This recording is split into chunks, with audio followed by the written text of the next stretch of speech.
Olá, bom dia. O maior desastre ambiental do país completa hoje 3 anos.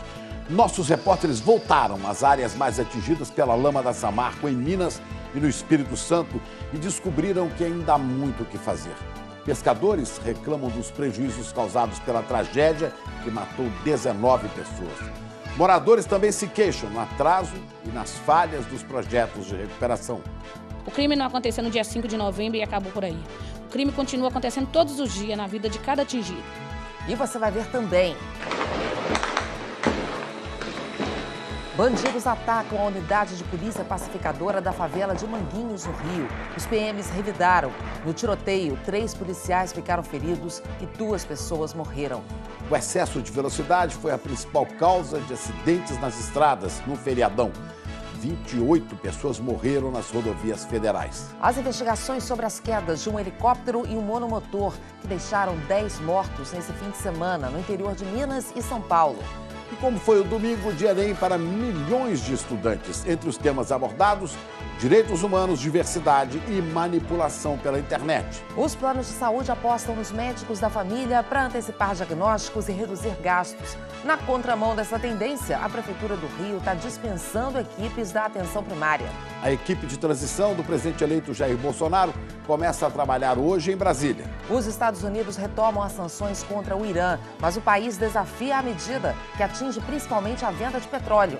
No futebol, o Inter derrota o Atlético Paranaense de virada com um pênalti polêmico nos acréscimos. O Colorado tomou o segundo lugar do Flamengo, que empatou com o São Paulo no Morumbi. São estes os nossos destaques. E hoje é segunda-feira, dia 5 de novembro. Hoje a Brasil está começando.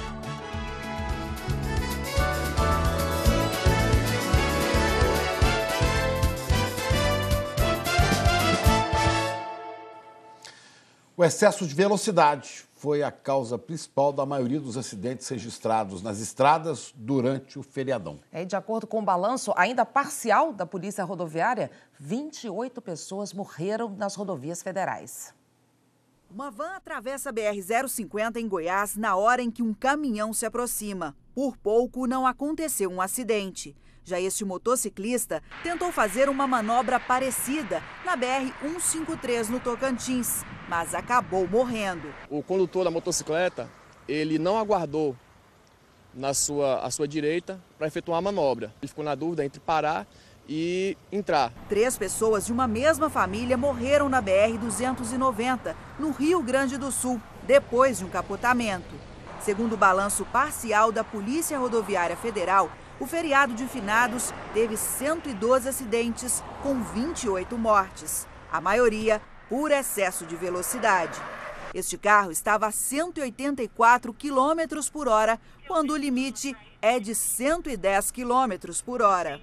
Neste feriado, além dos radares fixos e móveis, a Polícia Rodoviária Federal teve acesso pela primeira vez às imagens de câmeras de monitoramento das concessionárias que administram as 3 principais rodovias aqui de Goiás. Com essa tecnologia, a serviço dos policiais, mais motoristas foram flagrados cometendo irregularidades nas estradas. As ultrapassagens indevidas são comuns em trechos de rodovias não duplicadas. Na BR-050, para sair de trás de caminhões, motoristas desrespeitaram a faixa contínua e se arriscaram perto de curvas. Foram 2.500 multas por causa desta infração no país. Na BR-060, a polícia encontrou uma criança de 3 anos viajando no banco da frente do carro e a carteira de habilitação do pai estava vencida. Está com o equipamento todinho aí, arrumadinho, prontinho para utilizar, e ele fora da cabeça. Você viu na hora que você parou, que você não viu, que ele quase caiu? 23 mil motoristas fizeram o teste do bafômetro. Sopra, sopra, sopra, sopra, sopra, sopra. 451 que dirigiam bêbados foram impedidos de seguir viagem, como este que fazia zigue-zague na BR-153. As pessoas precisam entender que ela tem que ser o seu próprio fiscal. Por que muita gente anda correta e outros poucos não? São esses poucos que colocam em risco a segurança e a viagem de muitos que dirigem com responsabilidade. E em Minas Gerais, a queda de um avião matou 5 pessoas da mesma família. O avião particular caiu em uma área de pastagem a 1 quilômetro do aeroporto de Patos de Minas. Edivar Marques, que é piloto, viu a aeronave se aproximando. A impressão era que ele estava numa situação de pânico, a gente chama, algo anormal, né, dentro da aeronave, e ele estava procurando uma forma de pouso, mas devido a alguma situação ali que na cabine a gente não sabe e aqui a gente não pode também querer avaliar, estava algo muito delicado, né? Quem estava pilotando era o médico radiologista Marcos Nogueira Chagas, de 45 anos. Ele saiu de Brasília e seguia para Varginha, no sul de Minas, com a mulher Carla Giannini Pereira Medina, de 44, e os 3 filhos, de 7, 9 e 12 anos. A aeronave estava regularizada junto à Agência Nacional de Aviação Civil. Uma equipe do CENIPA, Centro de Investigação e Prevenção de Acidentes Aeronáuticos, vai reunir documentos e ouvir pessoas que estavam próximas ao local do acidente. Falando agora de um outro acidente aéreo, rajadas fortes de vento foram registradas momentos antes da queda de um helicóptero em Mogi das Cruzes, na Grande São Paulo, no fim de semana. A caixa preta da aeronave foi encontrada e vai ser analisada pela Aeronáutica. Peritos da polícia e da aeronáutica chegaram cedo nesse domingo ao local em que o helicóptero caiu. As buscas pelas vítimas duraram praticamente o dia todo. A chuva atrapalhou bastante o trabalho de resgate do Corpo de Bombeiros. E só no fim da tarde, o corpo da 5ª vítima foi retirado do local do acidente. Foram confirmadas as mortes do piloto Marcos Shindi Minomo, de 54 anos, de Natália de Ávila Treu, de 42 anos, da mãe dela, Iracema de Ávila, de 73, e da filha, Lavínia de Ávila Araújo, de 12 anos, além de uma amiga da menina. O helicóptero partiu às 6h40 da noite de sábado do heliporto em Juqueí, no litoral norte paulista, com destino a Osasco. A queda aconteceu por volta das 7h20, numa área de mata fechada. Chovia na hora do acidente, segundo testemunhas. O seu Benedito viu tudo o que aconteceu. Deu uma ventania e ela se descontrolou e acabou caindo. Aqui na próxima minha chácara, né? Passou por cima da minha residência e caiu aqui na mata. Os destroços do helicóptero se espalharam por uma área de 50 metros. Várias partes ainda estavam em chamas quando os bombeiros chegaram. Os moradores que viram muita ventania aqui na hora do acidente, isso pode influenciar de alguma forma? Nós não podemos afirmar ainda que isso foi um fator contribuinte. Vai ter que ser feita uma análise e um estudo para que alguma coisa possa ser afirmado. Isso daí vai acontecer durante a investigação. E o que será que provocou essa ventania? Vamos falar com a Jaqueline Brasil. Bom dia, Jaqueline. O que é que provocou isso, hein? Oi, Chico. Bom dia para você e para a Ana. Bom dia para todos. Foi uma frente fria que se formou aqui em São Paulo na noite de sábado. A frente fria é o choque do ar frio com o ar quente. E como estava fazendo muito calor, o ar aqui estava muito quente, não deu outra. A chuva veio forte, acompanhada de muita ventania. Hoje, São Paulo está fora da rota do temporal. A chuva forte com raios de ventania está prevista para Goiás, Minas Gerais, norte do Rio de Janeiro e Espírito Santo. Vamos, então, para Vila Velha, Espírito Santo, imagens ao vivo para mostrar como é que está a situação. Várias gotículas na nossa câmera, já choveu forte, parou um pouquinho, pode chover de novo e máxima de 24 graus. Os maiores acumulados hoje estão previstos justamente para o Espírito Santo, partes de Minas, Goiás e também outras cidades do centro-oeste e até do norte do país. Pode chover bastante e a qualquer hora. Atenção, você que está em Rio Verde, Goiás, Juiz de Fora, Minas Gerais, Guarapari, Espírito Santo. Essa chuva é por causa da frente fria que provocou o temporal aqui em São Paulo, agora já está no Espírito Santo, aumentando as áreas de instabilidade. Na bagagem da frente fria tem o sistema de alta pressão, que deixa o tempo firme em quase todo o sul e também manda vento úmido e frio aqui para São Paulo. O dia vai ficar com aquela chuvinha fraca e no Rio a chuva um pouco mais forte a qualquer hora, tá? Tanto no centro-oeste quanto no norte as pancadas vêm aí ao longo do dia e no nordeste o destaque para chuva em parte do Maranhão, Piauí e também interior da Bahia. Salvador vai ter um dia ensolarado. Quer ver só? Imagens ao vivo de Salvador, máxima de 31 graus. Onde vai fazer calor também, a gente mostra para vocês 3 rotas: Touros, Maragogi e Jericoacoara. Calor também para você que está em Macapá, com 34, 31 também em João Pessoa, 25 em BH, já menos calor, 25 também no Rio, 21 aqui em São Paulo e 23 em Floripa. E para finalizar, amanhã a chuva se espalha nos próximos dias no norte, centro-oeste, sudeste e se intensifica também na Bahia por causa dessa frente fria que está no Espírito Santo e aí vai passar também pela Bahia, mas amanhã eu conto tudo para vocês. Chico e Ana. Tá certo. Até amanhã então, Jaqueline. Até. No Rio, moradores de Manguinhos, na zona norte da cidade, viveram momentos de pânico ontem à noite. Bandidos atacaram a base da unidade de polícia pacificadora da comunidade e houve um intenso tiroteio.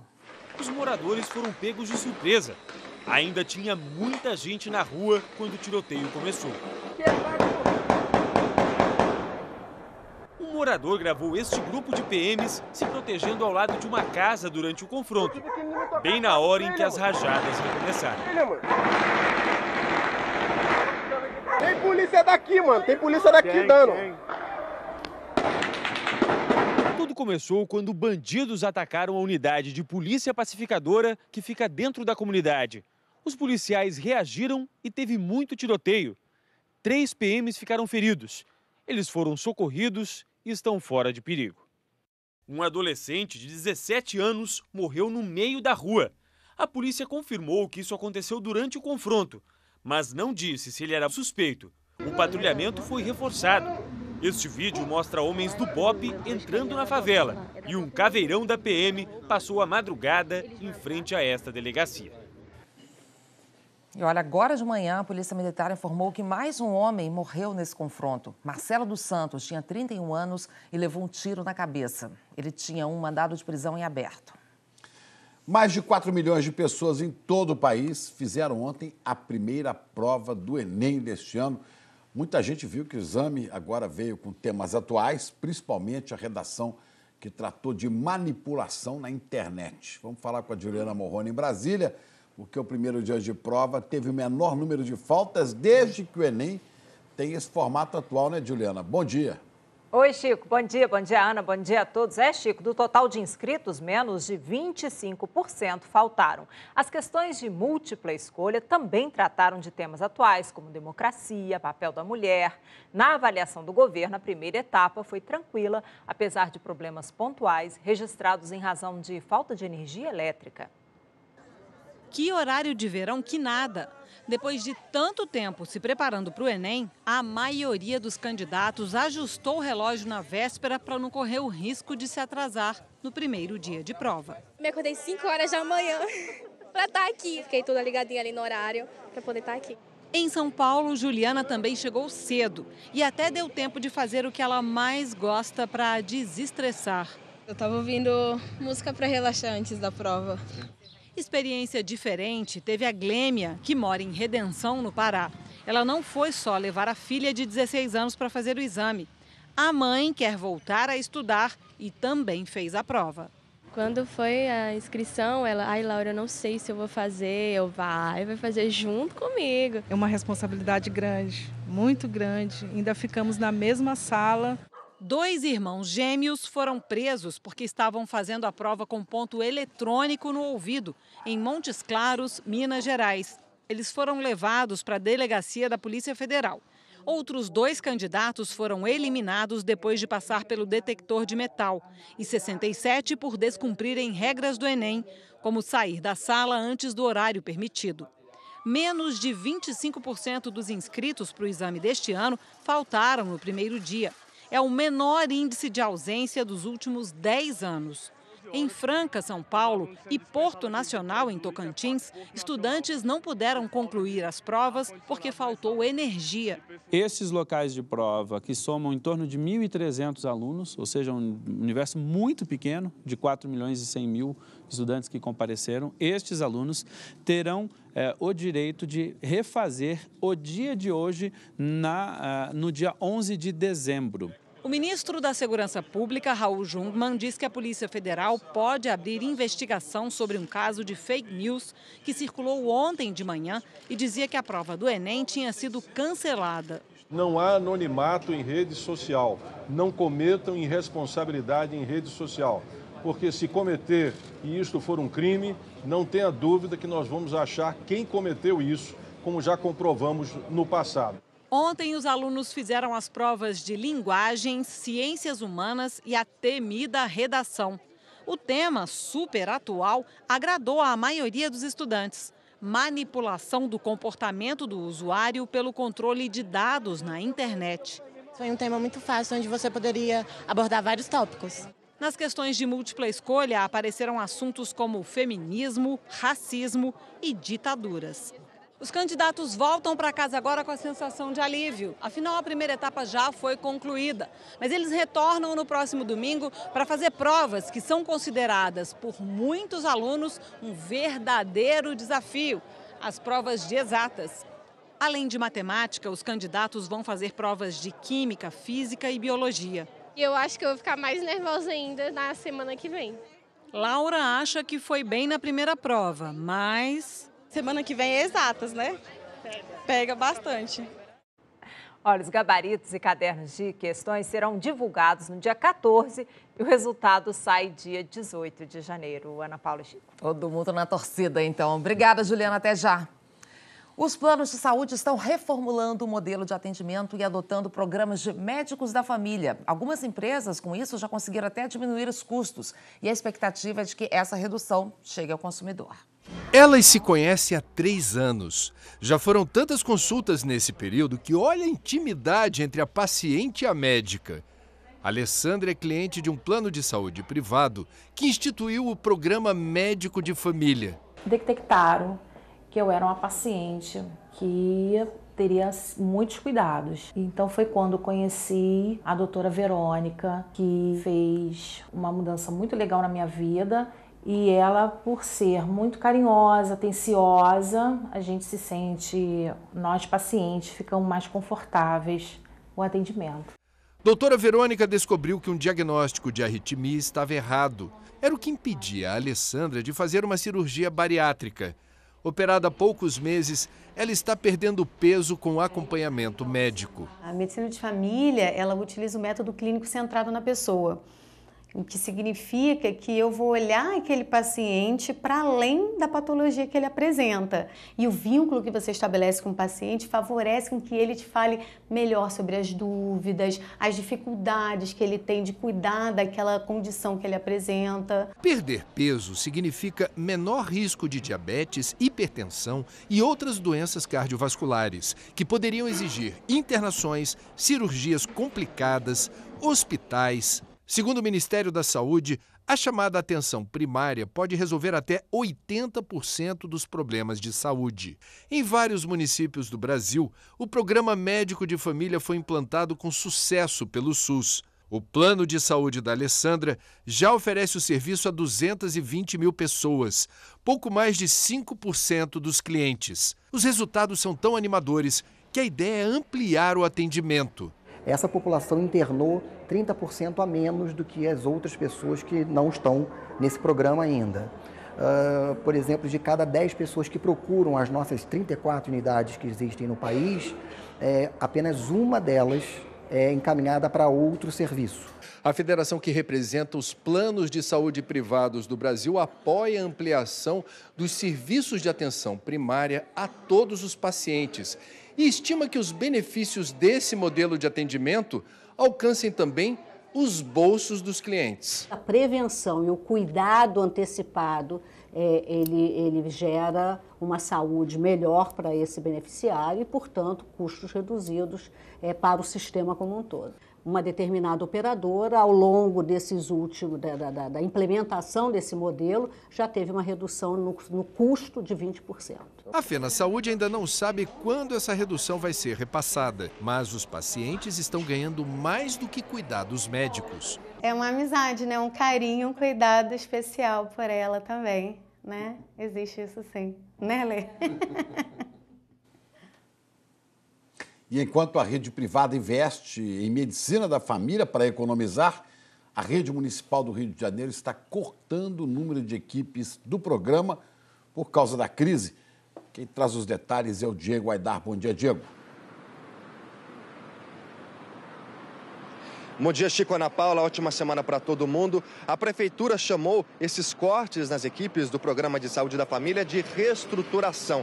A expectativa é de uma redução de 1.400 profissionais em 239 equipes das clínicas de família. Isso é um corte de 20%. Essa redução acontece em bairros da zona oeste da cidade, que tem as áreas mais carentes do município. Essa notícia aí pegou todo mundo de surpresa, mas a Prefeitura disse que fez um estudo antes, estabeleceu 2 critérios: dar mais atenção às áreas mais críticas e eliminar equipes com baixa produtividade. O fato é que esses cortes acontecem no momento de crise nas finanças da cidade. A Prefeitura deve mais de 100 milhões de reais às organizações sociais que administram as UPAs, que são as unidades de pronto atendimento, e também hospitais da cidade.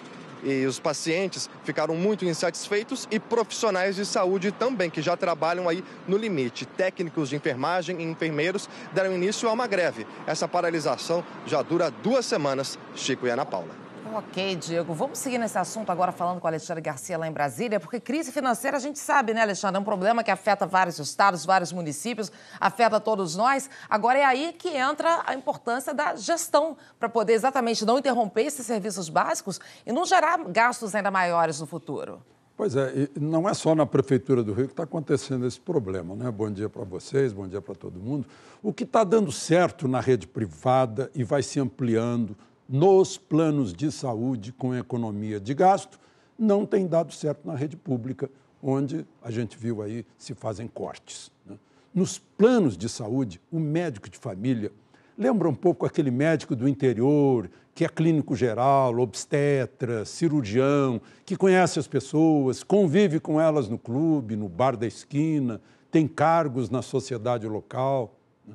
Os planos de saúde ganham e os associados também, porque se pratica a medicina preventiva, evitando-se complicações como hipertensão, diabetes, obesidade, por exemplo, né?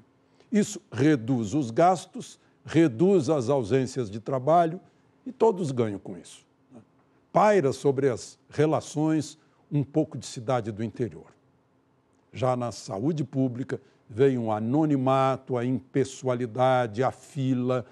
O paciente é uma ficha que às vezes nem é localizada porque o sistema está fora do ar, né?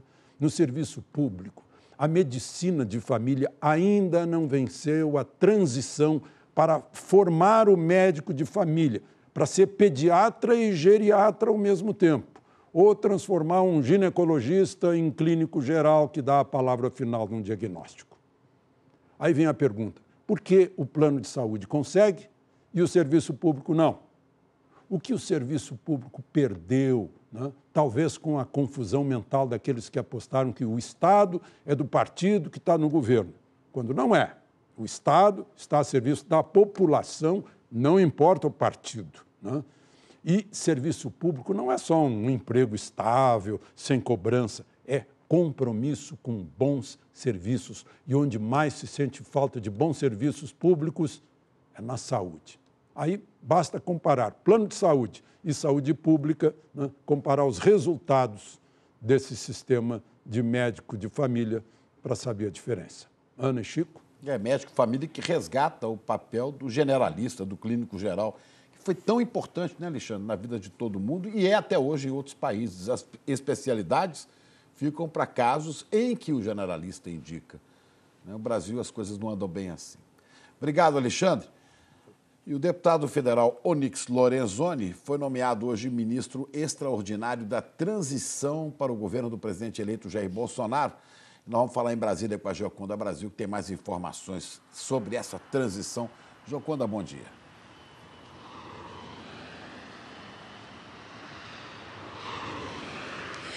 Bom dia, Chico. Bom dia a todos. O decreto com a nomeação foi assinado no dia 1º de novembro pelo presidente Michel Temer e publicado hoje no Diário Oficial da União. Onyx Lorenzoni foi um dos principais articuladores da campanha do presidente eleito Jair Bolsonaro e, como ministro extraordinário, passa a ser oficialmente o coordenador da equipe de transição por parte do novo governo. A equipe vai trabalhar aqui no Centro Cultural Banco do Brasil, onde 22 gabinetes foram preparados para essa função. Esse espaço também tem salas de reuniões e um auditório. A lista com os primeiros integrantes da equipe de transição já foi enviada para o Palácio do Planalto, mas antes da nomeação é feita uma pesquisa para saber se essas pessoas têm algum impedimento legal para assumir os cargos. Na maioria, são nomes ligados à área econômica.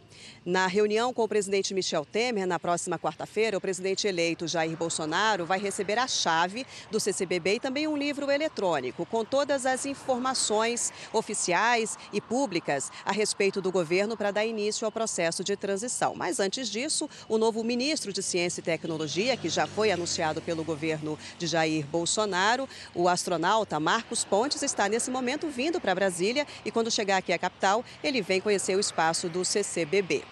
Chico, Ana. Ok, obrigada, Joconda. E o presidente eleito Jair Bolsonaro passou domingo no Rio. O único compromisso fora de casa foi um culto pela manhã. A repórter Lília Teles acompanhou. O domingo do presidente eleito foi de homenagens. Primeiro, ele recebeu uma camiseta e um capacete dos batedores da Polícia Militar, que fazem a segurança da comitiva nos deslocamentos pela cidade. A pessoa pode contar com batalhão de choque. Antes de sair para o único compromisso externo do dia, eles posaram para a foto. Depois, os batedores acompanharam Jair Bolsonaro até a Igreja Batista Atitude, também na Barra da Tijuca. Lá, mais homenagens. Ele acompanhou o culto ao lado da mulher, Michele, e subiu ao palco com ela. O presidente eleito usava um colete à prova de balas por baixo da roupa. O pastor Josué Valandro Júnior lembrou o atentado que Bolsonaro sofreu durante a campanha presidencial. Ele se emocionou e agradeceu. Eu quero agradecer por ter sobrevivido. E mais ainda, agradecer a missão a mim confiada no último dia 28. Eu quero agradecer a grande maioria dos senhores, o apoio, a consideração, as orações e a confiança. E como disse aqui o nosso pastor, a partir do ano que vem, serei o presidente de todos.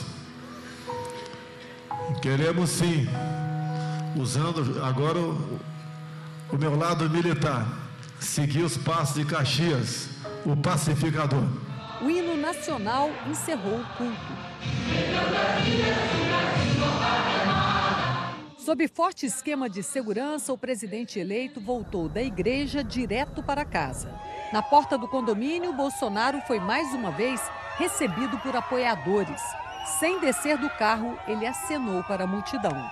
Bolsonaro ficou em casa com a família pelo resto do domingo, sem agenda pública. Bolsonaro recomeça nesta segunda-feira as articulações para a transição do governo e os preparativos para a primeira viagem como presidente eleito.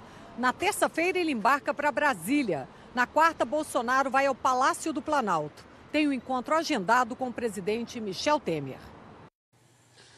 Bom, e depois de uns diazinhos de férias, Bom dia.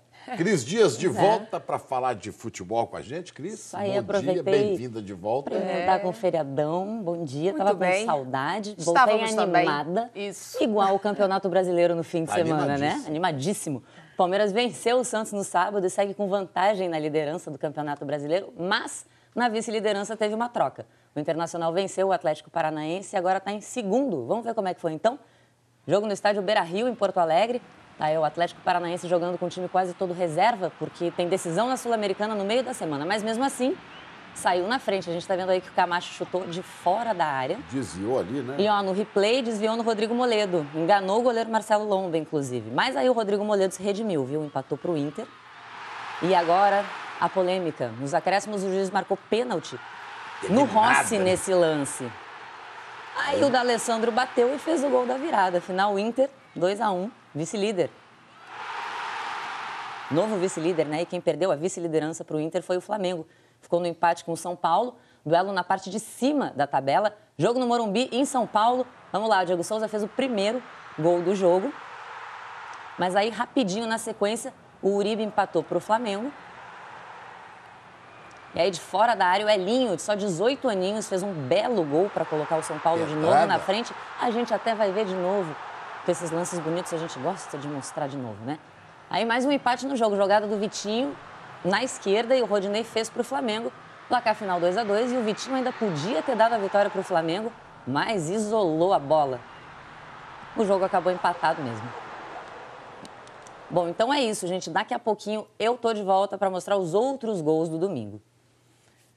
Até já, então, Cris. Obrigado, Cris. E depois do intervalo, um guarda usa uma arma de choque numa paciente que filmava a falta de atendimento num posto de saúde. E quase 2 milhões de brasileiros podem perder um benefício do governo se não fizerem um cadastramento. E o Bom Dia volta às cidades atingidas pela lama 3 anos depois da tragédia da Samarco. A gente volta já? Agora, 7 horas e 59 minutos, horário de Brasília.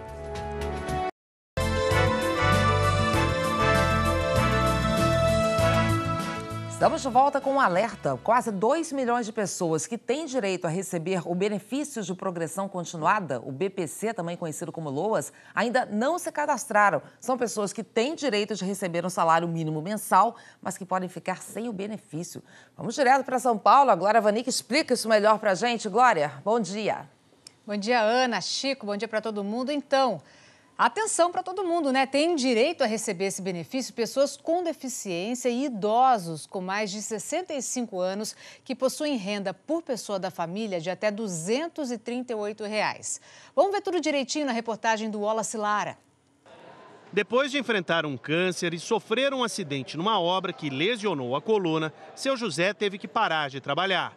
Com mais de 65 anos e sem movimentos, o pedreiro precisou recorrer à ajuda do governo federal. Ele recebe um salário mínimo como benefício, mas agora precisa fazer um cadastro para não correr o risco de ficar sem o dinheiro. Eu não sabia, como eu quebrei a coluna, fico em casa, ninguém me falou nada. Outros que eu conheço também não me falou sobre isso daí, né? Agora que eu estou sabendo, por vocês que estão me falando. O caso do seu José não é único. A estimativa do Ministério do Desenvolvimento Social é que mais de 1,7 milhão de pessoas não fizeram um cadastramento e podem ficar sem receber o pagamento do benefício de progressão continuada, também conhecido como LOAS. O prazo se encerra no mês que vem, no dia 31 de dezembro. O registro é obrigatório. Para se inscrever, os dependentes do benefício devem procurar os Centros de Referência de Assistência Social ou a Secretaria de Assistência Social do município e ter em mãos o CPF, RG e comprovante de residência. A inscrição também pode ser feita pelo responsável familiar, que deve levar os documentos de todas as pessoas que moram com o beneficiário. O BPC garante a transferência mensal de um salário mínimo à pessoa idosa com 65 anos ou mais e à pessoa com deficiência de qualquer idade. Os beneficiários têm que comprovar que têm limitações físicas, mentais, intelectuais ou sensoriais que os impossibilitem de participar de forma plena e efetiva na sociedade. É uma renda. Para começar, ajuda muito o empoderamento dessa pessoa dentro da família, porque essa pessoa muitas vezes era vista como um fardo que o resto da família tinha que sustentar e agora a pessoa tem a renda e às vezes ela até passa a ser arrimo de família com esse valor. Agora, seu José já sabe o que precisa fazer. Vai resolver isso rapidinho. Eu vou fazer, sendo assim eu vou fazer. Vou correr atrás. Vou correr atrás. Então, lembrando só, o cadastramento deve ser feito até o dia 31 de dezembro de 2018, hein, Ana e Chico? Ok, obrigado, Glória. E os suspeitos do assassinato do jogador Daniel Correia vão prestar depoimento hoje. O comerciante Edson Brites já confessou ter matado o jogador. Mais informações sobre esse caso com a Vanessa Rumor. Vanessa, bom dia.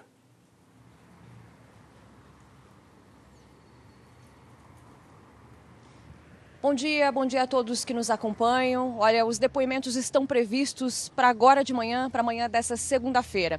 Edson Brites, o empresário, a esposa dele, Cristiana Brites, e a filha do casal, Alana Brites, estão presos temporariamente. O empresário Edson alega que matou o jogador Daniel porque ele teria tentado estuprar a esposa dele dentro de casa, numa festa, na casa da família. Portanto, um dos depoimentos mais esperados pela polícia nessa manhã de segunda-feira é o da esposa de Edson, da Cristiana, os investigadores querem saber o que teria acontecido antes da morte do jogador.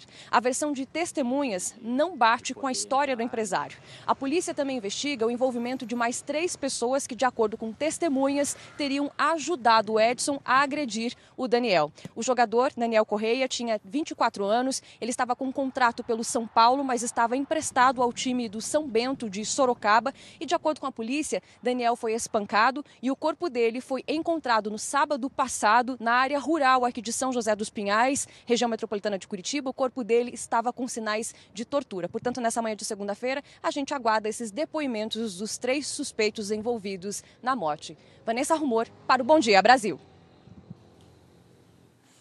Um guarda municipal foi afastado do trabalho num pronto atendimento em Sorocaba, no interior de São Paulo, depois de usar uma arma de choque numa paciente. A mulher estava filmando e reclamando do atendimento quando foi atingida. Inconformada com a demora no atendimento, a paciente começa a gravar imagens dentro do posto de saúde. Ela vai de consultório em consultório e mostra as salas vazias. Olha isso. Depois de 5 minutos gravando, aparece um médico. Louca é o senhor que não respeita o ser humano. Um guarda municipal se aproxima da paciente e pede que ela pare de filmar. Senhora, por gentileza, desliga o celular. Vem aqui, você tá me chamando? Senhora, por gentileza. Por que desliga, moço? A gente tem que colocar esses caras pra trabalhar. A paciente continua filmando e o guarda aumenta o tom. Por gentileza! Opa, o que é isso? Desliga esse celular. Em seguida, o guarda usa uma arma de choque para conter a mulher, que cai no chão. O cara tirou em mim, olha isso! Socorro, gente! Socorro, pelo amor de Deus! A confusão foi parar na delegacia. A paciente que levou o choque do guarda municipal na barriga é Célia Ramos, de 42 anos. Depois de ser atingida, ela foi atendida por um médico do pronto atendimento mesmo. Levou para uma sala e aplicaram anestesia e conseguiram tirar aquele gancho de mim. O guarda que aparece no vídeo foi afastado e vai responder a um processo administrativo para apurar se houve excesso por parte dele. Enquanto a investigação correr, o guarda vai cumprir serviços internos na corporação. Tudo vai ser apurado agora pelo inquérito da Polícia Judiciária, da Polícia Civil e por um procedimento administrativo instaurado pela Corregedoria da Guarda Civil Municipal. O secretário de Segurança de Sorocaba explicou que os guardas podem usar a arma de choque quando se sentirem ameaçados. Na opinião do secretário, o guarda André Lopes agiu em legítima defesa. Informação que, inclusive, ele fez constar do termo de ocorrência é que a munícipe, em tese, teria tentado tirar a arma de fogo do cinturão dele. A paciente nega que tenha tentado tirar a arma. Ela alega que foi vítima de descaso dos médicos e abuso de autoridade do guarda. Eu me senti um lixo no chão, estribuchando com uma arma que eu nunca vi na minha vida. E olha, o médico que aparece aí nesse vídeo não quis gravar a entrevista. Ele disse que 5 pacientes já estavam na fila quando essa mulher chegou. Ele afirmou ainda que a paciente estava esperando há 15 minutos quando começou a filmar. O secretário de Segurança de Sorocaba informou que os médicos que estavam de plantão também vão ser investigados. E a partir de hoje, o eleitor já pode atualizar o cadastro eleitoral no TRE. A repórter Fabiana Almeida traz informações agora ao vivo de Belo Horizonte. Muita gente em Minas Gerais ficou sem votar, Fabiana. Bom dia. Isso mesmo, Chico, em Minas, bom dia. Mais de 200 mil eleitores não puderam votar porque não fizeram recadastramento biométrico obrigatório em algumas cidades da região metropolitana e do Triângulo Mineiro. Agora, essas pessoas e todas aquelas que tiveram o título cancelado precisam vir a um cartório eleitoral para regularizar a situação. Neste cartório aqui em Belo Horizonte, a procura começou bem cedo e hoje também é possível tirar, a partir de hoje é possível tirar o título pela primeira vez, atualizar os dados cadastrais e pedir a certidão de quitação eleitoral. Quem não votou no primeiro turno tem até o dia 6 de dezembro para se justificar e até o dia 27 de dezembro no caso do segundo turno. Aqueles que não estão em dia com a Justiça Eleitoral sofrem algumas penalidades. Por exemplo, não podem tirar o passaporte ou a certidão ou a carteira de identidade. No caso de funcionário público, fica sem receber o pagamento e também algumas pessoas que não regularizarem a situação estão impedidos de fazer alguns tipos de empréstimos. Chico e Ana. Ok, obrigada, Fabiana. Vamos para o intervalo? Daqui a pouco, as reações às sanções americanas contra o Irã, que começam a valer hoje. E nossos repórteres mostram como 3 anos depois, muita gente ainda sofre com a maior tragédia ambiental do país. Agora são 8h11, horário de verão, hora de Brasília.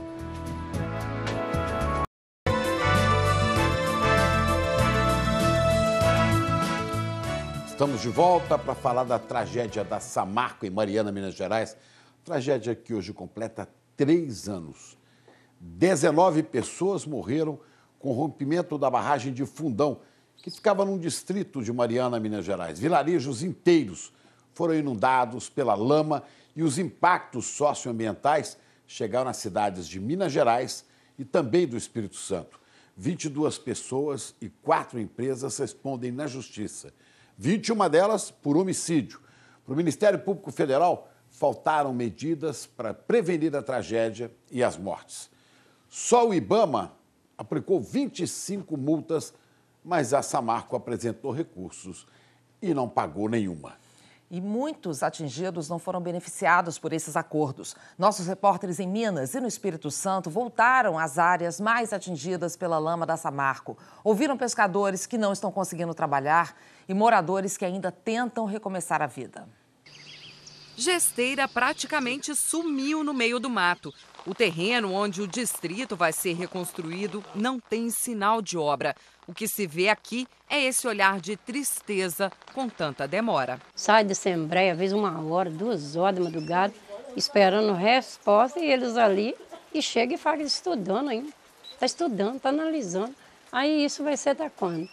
A Fundação Renova, responsável pela reparação dos danos, disse que a negociação para a compra da área está em fase final, mas que nem toda a família vai entrar para a lista. A Associação Estadual de Defesa Ambiental e Social, que presta assessoria aos atingidos, luta para que todos tenham direito a um terreno e a uma casa. Muitas famílias não estão identificadas como reassentamento, entretanto, elas foram atingidas pela lama, a lama chegou na casa delas, a lama foi retirada e hoje a casa continua com danos na estrutura da casa. E essas pessoas não querem mais ficar nessas casas, elas preferem ser reassentadas junto com a comunidade, né? A barragem de Fundão se rompeu no dia 5 de novembro de 2015, em Bento Rodrigues, distrito de Mariana. A maior tragédia ambiental do país deixou 19 mortos e um rastro de destruição por onde passaram os 51 milhões de metros cúbicos de rejeito de minério da Samarco. Quase 3 anos depois do desastre, moradores também enfrentam problemas em Barra Longa, a 60 quilômetros de Mariana.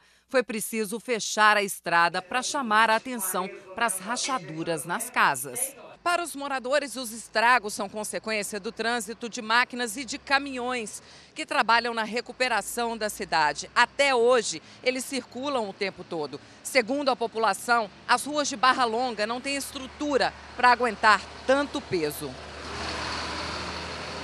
Foi o que comprovou o laudo técnico feito por peritos independentes. Depois disso, a Renova concordou em reformar 173 imóveis. Outros 30 já estão sendo desocupados por causa do risco de desabamento.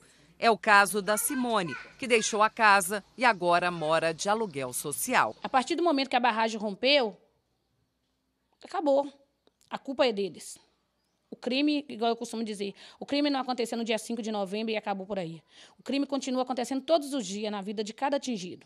E até o que era para ser solução virou problema para aqueles que, na prática, já estão de casa nova em Barra Longa. Dona Eva anda chateada com a mudança. Diminuíram a minha cozinha, não fez a minha lavanderia, diminuiu um quarto aqui embaixo e fez a casa do jeito que eles bem quis fazer.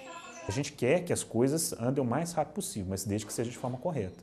Não adianta fazer uma reparação incorreta, desonesta, injusta, porque as pessoas não vão querer voltar a morar no local, não vão querer se adaptar àquele local. Os moradores de Bento Rodrigues escolheram a área do novo distrito. Árvores foram arrancadas, ruas já estão sendo abertas, mas houve muito atraso até aqui. Pelo cronograma, tudo teria que ficar pronto em 2019. Só que o primeiro projeto foi reprovado porque invadia uma área de Mata Atlântica e o terreno era íngreme demais. Quando os ajustes foram feitos, a falta de 2 licenças travou o início da construção. Agora, a previsão é que o vilarejo seja entregue em 2020. Seu Zezinho está de olho nas obras. É uma obrigação da empresa cumprir tudo aquilo que nós precisamos, que é o reassentamento, com toda a segurança, com toda a dinâmica que nós precisamos. Muitas famílias que vivem de aluguel começaram a planejar a casa nova. O sonho de muita gente é voltar a ter a vida simples na roça. Que o lugar que a gente morava lá, a gente era muito feliz. A tragédia segue pelo Espírito Santo. Alagoas do Paranã, na cidade de Linhares, não foi atingida diretamente pelos rejeitos de minério. Mesmo assim, os pescadores aqui reclamam que os peixes sumiram. Antes tinha tudo quando era peixe, tinha robalo, tinha tainha, tinha tucunaré. Hoje acabou tudo. Eles acreditam que a culpa é dessa barragem, construída em 2015, num canal que liga o Rio Doce à Lagoa, para impedir que a lama chegasse. Mas, para os pescadores, ela também impede a passagem dos peixes. A barragem empatou, o tacunaré empatou, o dourado, a tainho, o robalo. E nós estamos numa crise muito ruim aqui. O que nós estamos passando aqui, quase fome, porque o pescador não está podendo sobreviver porque não tem peixe. A Fundação Renova disse que vai analisar a situação dos pescadores da Lagoa que ainda não recebem o auxílio, um salário mínimo mais cesta básica, que é pago mensalmente a 4.900 pessoas no Espírito Santo. Leone recebe esse auxílio. Ele é o presidente de uma associação que representa 114 pescadores. No Rio Doce e no mar, tiravam sustento das famílias. Depois do desastre, ficaram proibidos de pescar. Eles dizem que a ajuda que recebem hoje é bem menos do que ganhavam com a pesca. Para ampliar a renda, estão criando peixes em tanques artificiais. E saímos de uma profissão, saímos para outra. Por quê? Saímos da pesca do rio e mar para ir a peixe de cativeiro, que a gente não tinha essa experiência. Estamos aprendendo, que a gente está trabalhando com a cabeça para ver isso funcionar, para a gente não deixar a peteca cair. Nesse ponto, o Rio Doce encontra o oceano. Aqui é a praia de Regência, norte do Espírito Santo. 3 anos depois que a lama com rejeitos de minério invadiu o rio e o mar, ainda há dúvidas por aqui. É permitido tomar banho no rio, no mar, mas será que isso não representa algum risco para a saúde? A mesma pergunta se faz em relação ao consumo dos peixes, dos mariscos. Logo após o desastre, os níveis de metais nesses animais estavam bem acima do permitido. Agora melhorou, mas não o suficiente para liberar a pesca. Os pesquisadores explicam que os níveis de metal na água e nos animais mudam de acordo com o tempo. O período seco e o período chuvoso são muito distintos em termos da resposta de metais na água, de turbidez, né, e até da bioacumulação nos peixes e camarões. Então, por isso que a gente tem que completar agora, para poder comparar com o que vem no período chuvoso e ver se o período chuvoso ainda é um período, digamos, agudo, de maior contaminação ou de maior disponibilidade de metais na água. Uma grande força-tarefa chamada Rede Rio Doce Mar está recolhendo amostras de animais, água e lama no Espírito Santo e no sul da Bahia. É a maior pesquisa que já foi realizada para medir as consequências desse desastre. Quase 500 pesquisadores de 24 universidades estão participando. Estamos avaliando os efeitos, os impactos do maior acidente de barragens que já ocorreu no mundo. E os resultados vão trazer de uma forma transparente, idônea e bastante clara para a sociedade, né, o que aconteceu em função desse acidente. A Renova disse que monitora constantemente a água do Rio Doce e do mar e que a água do rio está própria para ser captada e tratada. Afirmou ainda que já gastou até agora quase R$1 bilhão e 200 mil em indenizações e auxílio para os atingidos. Apesar das reclamações que vimos na reportagem, a Renova alega que os imóveis entregues em Barra Longa foram vistoriados e aprovados pelas famílias. E você vai ver a seguir? Uma caravana com imigrantes da América Central chega à Cidade do México. E começa hoje o julgamento do ex-chefe do maior cartel de tráfico de drogas do mundo. Agora, 8h23, horário de Brasília, a gente volta já.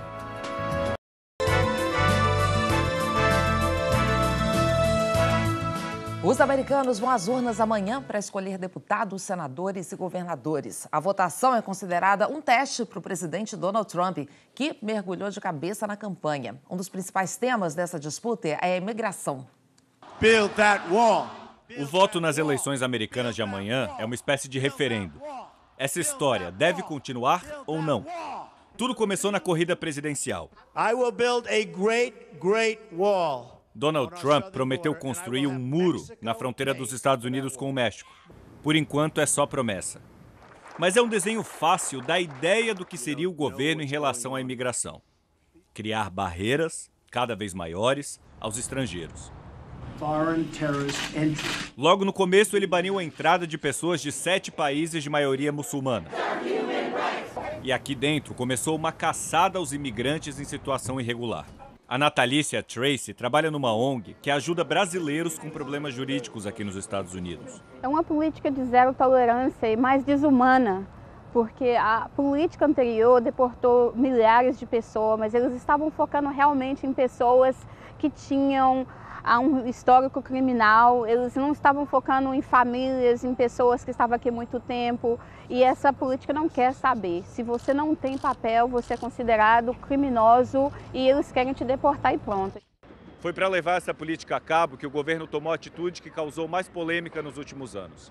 Pessoas que eram pegas atravessando a fronteira ilegalmente eram presas para serem julgadas como criminosas. E se estivessem com crianças, eram separadas delas. Aconteceu com mais de 2.000 famílias. A Natália e a Sara ficaram 2 meses separadas. Essa gravação aí foi feita pouco depois de elas se reencontrarem. Hoje, mãe e filha moram em Boston, começando a enfrentar o primeiro inverno, tentando superar os traumas causados pela separação. Às vezes, se eu tô ali do outro lado na cozinha, ela tem que estar lá comigo. Antes, para ela não tinha problema nenhum. Hoje já ela adquiriu um medo. Nos últimos dias mesmo que eu consegui falar com ela antes de sair, ela em forma de protesto não queria falar comigo. Como ela falou assim, você me abandonou aqui, e ela não entendia o que estava acontecendo. Então ela achava que eu tinha deixado ela lá. A Natália agora espera o julgamento em liberdade. E a menina de 4 anos pode frequentar a escola que fica bem em frente de casa. São histórias como essa que vão estar na cabeça dos eleitores amanhã. Os americanos vão às urnas para escolher deputados, senadores e governadores. Vai ser definido quem fica com a maioria das cadeiras na Câmara e no Senado. Os candidatos do Partido Republicano do presidente, que aprovam a condução do país, ou candidatos da oposição, do Partido Democrata, que tentarão barrar algumas iniciativas. Atualmente, o controle é dos republicanos.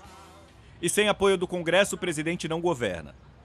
Por isso, o próprio Donald Trump se engaja nessa campanha, visitando lugares onde a disputa é acirrada, fazendo postagens na internet, ou mesmo tomando atitudes que podem soar bem para o seu eleitorado. E a imigração é de novo um dos temas centrais. Agora, milhares de pessoas, fugindo da pobreza na América Central, marcham em caravanas em direção à fronteira com os Estados Unidos. A ideia é entrar aqui. Eles ainda vão demorar semanas. Mas o governo já soma mais de 7.000 militares na fronteira. Mais do que estão no Iraque e na Síria para combater o grupo terrorista Estado Islâmico. E a primeira caravana de imigrantes da América Central já chegou à cidade do México. São cerca de 450 pessoas que foram temporariamente abrigadas no estádio de futebol da capital mexicana. Elas receberam comida e cobertores. Ainda faltam cerca de 1.800 quilômetros até a fronteira com os Estados Unidos. Todos se dizem determinados a concluir essa marcha. Outras 2 caravanas de imigrantes estão em território mexicano, totalizando 11.000 pessoas. Ontem, Donald Trump disse que os imigrantes são invasores. O ex-presidente Barack Obama também participa da campanha e disse que os eleitores, na terça-feira, vão ter a oportunidade de rejeitar a política que divide o país. E ainda nos Estados Unidos, começa hoje o julgamento do maior traficante de drogas do mundo, o mexicano Joaquim Guzmán, mais conhecido como El Chapo. Um julgamento como nunca se viu. Os documentos são secretos. As testemunhas são secretas. Os jurados, anônimos. Nem a defesa vai ter acesso a parte das informações. O que se sabe é que todo o esquema de segurança montado para o julgamento que vai acontecer nesse prédio aqui no Brooklyn não é à toa. O homem que vai ser julgado resume todos os motivos. El Chapo, o maior traficante de drogas do mundo. El Chapo, ou o Baixinho, é o apelido de Joaquim Guzmán Loera. Ele foi preso pela primeira vez em 1993 na Guatemala e foi levado a um presídio do México, de onde escapou em 2001. Nos anos seguintes, ele se tornaria o maior produtor e traficante de drogas do mundo. A estimativa é que El Chapo lucrou 14 bilhões de dólares com a venda de drogas que enviava do México para os Estados Unidos e o Canadá. Em 2014, o traficante foi preso novamente e levado para a penitenciária mais segura do México, até que as câmeras de segurança registraram El Chapo calçando os sapatos e desaparecendo. Fugiu por um túnel cavado bem embaixo de sua cela, que dava em uma casa em reformas nas redondezas do presídio. Só foi recapturado 2 anos depois e acabou extraditado para os Estados Unidos. El Chapo pode ser condenado à prisão perpétua. São 17 acusações contra ele. Isso inclui formação de quadrilha, lavagem de dinheiro, narcotráfico e o assassinato de 33 pessoas. Segundo esse jornalista especializado em narcotráfico, esses crimes não dão conta de todo o perigo que El Chapo representa. Esses são apenas os assassinatos pelos quais a acusação conseguiu provas contra ele. Mas o governo mexicano e o governo dos Estados Unidos acreditam que ele é culpado por milhares ou talvez dezenas de milhares de mortes no México nesses últimos 30 anos. E é por causa desse histórico de violência que os nomes das testemunhas não foram revelados. Nem os advogados de El Chapo sabem. A defesa tem reclamado bastante de todo esse sigilo e que não saber quem são as testemunhas impede uma defesa justa. Mas diante do histórico do El Chapo, a justiça americana resolveu não arriscar. Em 2016, logo depois da extradição de Chapo, o juiz que cuidou do caso no México foi assassinado com um tiro na nuca, à luz do dia, numa rua movimentada. Para esse advogado, ex-promotor federal, o mais importante é garantir a segurança de quem teve coragem de falar contra El Chapo. As pessoas não podem mais ter medo de testemunhar contra os grandes chefões do tráfico. Isso é muito importante para vencer a guerra contra as drogas em todo o mundo. E você vai ver daqui a pouco, entram em vigor hoje as sanções econômicas dos Estados Unidos contra o Irã. E as imagens da devastação provocada pelas tempestades na Itália. A gente volta já. 8h34 agora, horário de Brasília.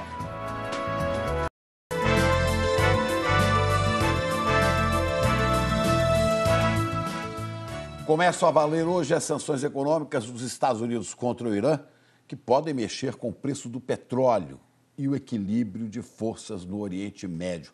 Vamos falar em Londres com a Cecília Malan para saber como é que o governo iraniano reagiu a essas sanções. Cecília, bom dia. Bom dia, Chico, Ana, bom dia a todos. Olha, em tom desafiador, o presidente do Irã, Hassan Rouhani, disse hoje que o país vai continuar vendendo petróleo apesar das sanções americanas. O secretário de Estado americano, Mike Pompeo, disse que mais de 100 companhias já deixaram de fazer negócios com o Irã por causa dessas sanções. Além do petróleo, elas atingem também o setor bancário e o comércio naval. Segundo Pompeo, as exportações de petróleo iranianas já caíram 1 milhão de barris por dia, atingindo aí a principal fonte de financiamento do país. A administração Trump renovou essas sanções que tinham sido removidas em 2015, depois do acordo em que o Irã se comprometeu a reduzir as ambições nucleares. Mas Trump diz que esse acordo foi o pior possível e prometeu fazer pressão para frear o programa nuclear de mísseis e a influência militar do Irã no Oriente Médio. O governo chinês disse hoje que o comércio legal com o Irã deve ser respeitado. A China e outros 7 países devem receber isenções temporárias dos Estados Unidos para continuar comprando petróleo iraniano, garantindo assim a estabilidade do preço do produto no mercado internacional. O primeiro-ministro italiano, Giuseppe Conte, deve declarar estado de emergência por causa das tempestades que atingem o país há mais de uma semana. As autoridades divulgaram novas imagens da devastação das florestas na região de Vêneto, onde 15 milhões de árvores vieram abaixo por causa dos ventos de até 200 km por hora. As imagens mostram também a destruição na cidade de Rapallo, onde a ressaca do mar destruiu construções, barcos e estradas. 6 regiões seguem em alerta, 12 pessoas morreram por causa de uma enchente na Sicília e uma pessoa está desaparecida. Com isso, subiu para 30 o número de mortos por causa do mau tempo na Itália. 10.000 tochas foram acesas na Torre de Londres para marcar o centenário do fim da Primeira Guerra Mundial. Soldados e voluntários que tiveram parentes na guerra levaram 45 minutos para acender todas as tochas. A cerimônia vai se repetir todas as noites até o dia 11 de novembro, a data simbólica do fim da batalha. Ontem, o presidente francês Emmanuel Macron e o presidente alemão Frank-Walter Steinmeier participaram de uma solenidade na Catedral de Estrasburgo. Vai ser uma semana de muitas comemorações por aqui. No próximo domingo, mais de 60 líderes mundiais vão se reunir em Paris para marcar o fim da guerra e a abertura do Fórum da Paz, uma iniciativa para melhorar a cooperação internacional. Ana, Chico. Ok, obrigada, Cecília. E a seguir, tem os outros gols do Brasileirão. O Botafogo venceu o Corinthians. E uma pergunta, afinal, quem é o jogador homenageado nessa estátua? A gente responde já já, agora 8h40, hora de Brasília.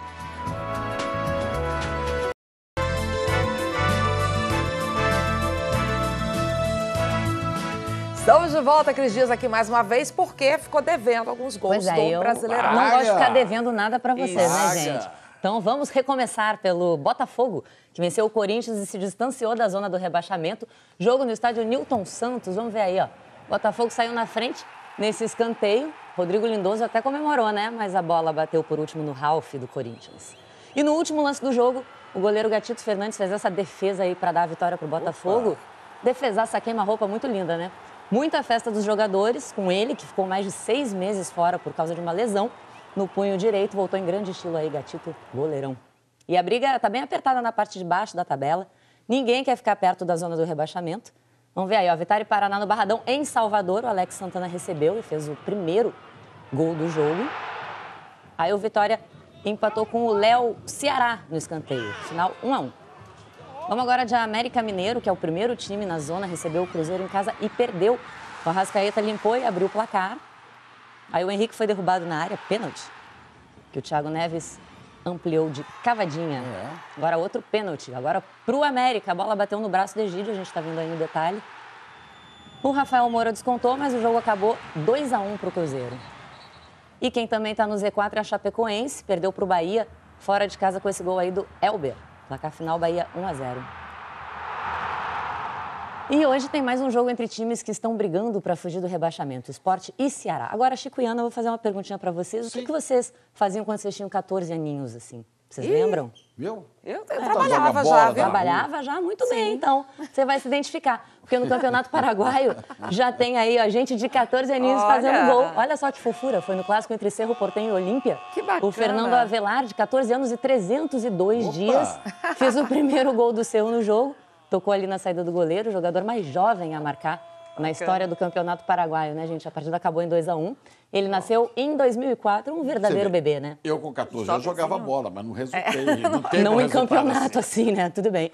Agora, vocês lembram dessa estátua maravilhosa do Cristiano Ronaldo? Esquecer? Né? Marcante demais. Trauma.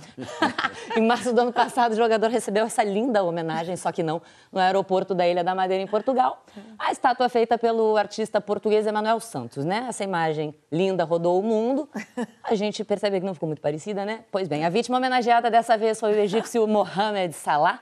Primeiro vamos ver uma imagem bacana do Salah comemorando aí com os braços abertos, né? Agora a gente vai congelar a imagem, pra vocês darem uma olhada. Olha a estátua feita para ele.